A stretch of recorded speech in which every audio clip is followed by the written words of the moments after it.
Hello, grade 4 students. How are you doing? In this video, I am going to talk about the adaptation of penguins. بس الكونسيبت ده عامة بيتكلم عن adaptation and survival. My name is Miss فاطمة أشرف ويلا بينا نبدأ الليسن.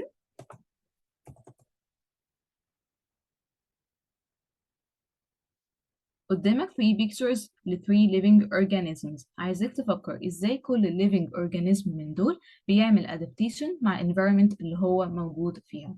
نعمل pause للفيديو، نفكر في الكويستشن ده، بعد كده نفتح الفيديو تاني. تمام؟ فكرت؟ اوكي تمام. انا عندي دلوقتي الستريت اجما ليزرد بتعمل adaptation مع environment اللي موجودة فيها عن طريق ايه؟ عن طريق اللي هي بتدور على shaded area، بتدور على area فيها shadow. طيب البالم تري عندها البالم leaves اهي covered with waxy layer. طب الهيومن بينج ممكن تمسك umbrella او ايه تلبس light clothes. اوكي so that's it. طيب ايه بقى اللي بيجمع between ال three living organisms دول؟ اللي بيجمع ما بينهم ان هم كلهم بيعملوا حاجة اسمها adaptation. طيب يعني ايه بقى adaptation؟ What is adaptation؟ adaptation is a characteristic، عبارة عن characteristic، خاصية كده أو صفة بتساعد ال living organisms to survive and reproduce in the ecosystem in which they live. It's a characteristic that help any living organism to survive and reproduce in the ecosystem in which they live. طيب يبقى adaptation تاني يعني ايه؟ عبارة عن characteristic بتساعد ال living organisms to survive عشان تواصل حياتها and reproduce عشان تكون new generations في الايكوسيستم اللي هي موجودة فيه. طيب يعني ايه بقى ecosystem؟ الecosystem is an area in which living things and non-living things interact with each other. عبارة عن area بتعيش فيها ال living things وال non-living things. طيب يعني ايه بقى living things ويعني ايه non-living things؟ ال living things كده زي الفراغ دي، أي حاجة بتقدر تعيش، بتقدر تتنفس، بتقدر تاكل، بتقدر تشرب، بتقدر تكون new generations and so on. طيب ال non-living things دي اللي هي زي الروكس كده. الروكس هي زي ما احنا شايفين لا بتقدر تعيش ولا بتقدر تاكل ولا بتقدر تشرب ولا تقدر تمشي ولا أي حاجة. طيب الايكو سيستم بقى زي ايه؟ زي الانفيرمنت اللي موجود فيها الفراغ دي.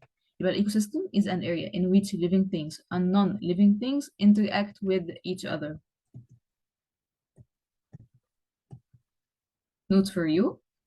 لازم أكون عارفة ال definition بتاع الهابيتات. يعني إيه habitat؟ It's the environment where living organisms live. الانفيرمنت اللي بتعيش فيها أي living organisms.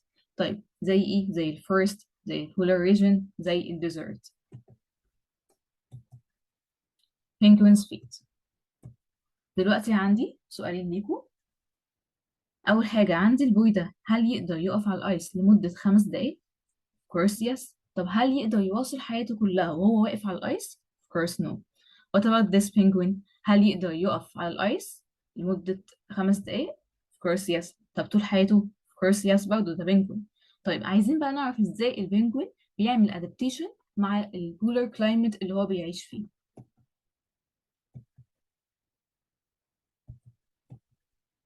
أول حاجة لازم أكون عارفاها عشان أعرف عن adaptation of penguins feet to adaptate to the cold environments ايه هي؟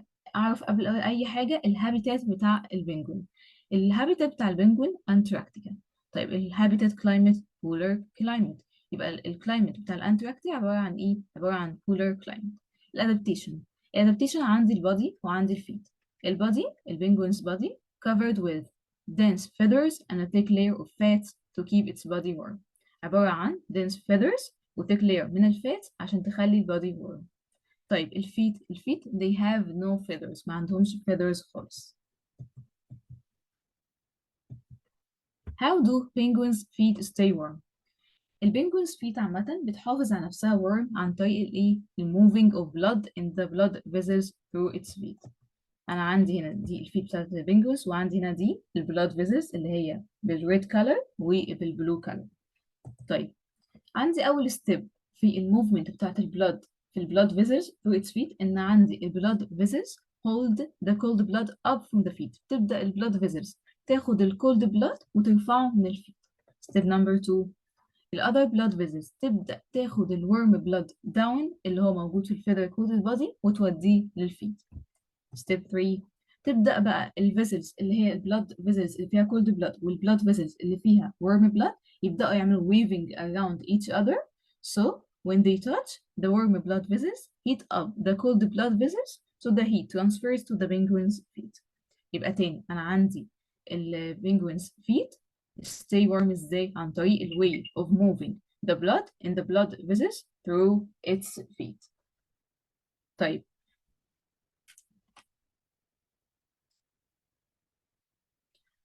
through its feet. طيب ال other blood vessels bring warm blood down to the feet from the feather coated body. طيب ال vessels دي weave around each other when they touch the warm blood vessels heat up the cold blood vessels so the heat transfers to the penguin's feet.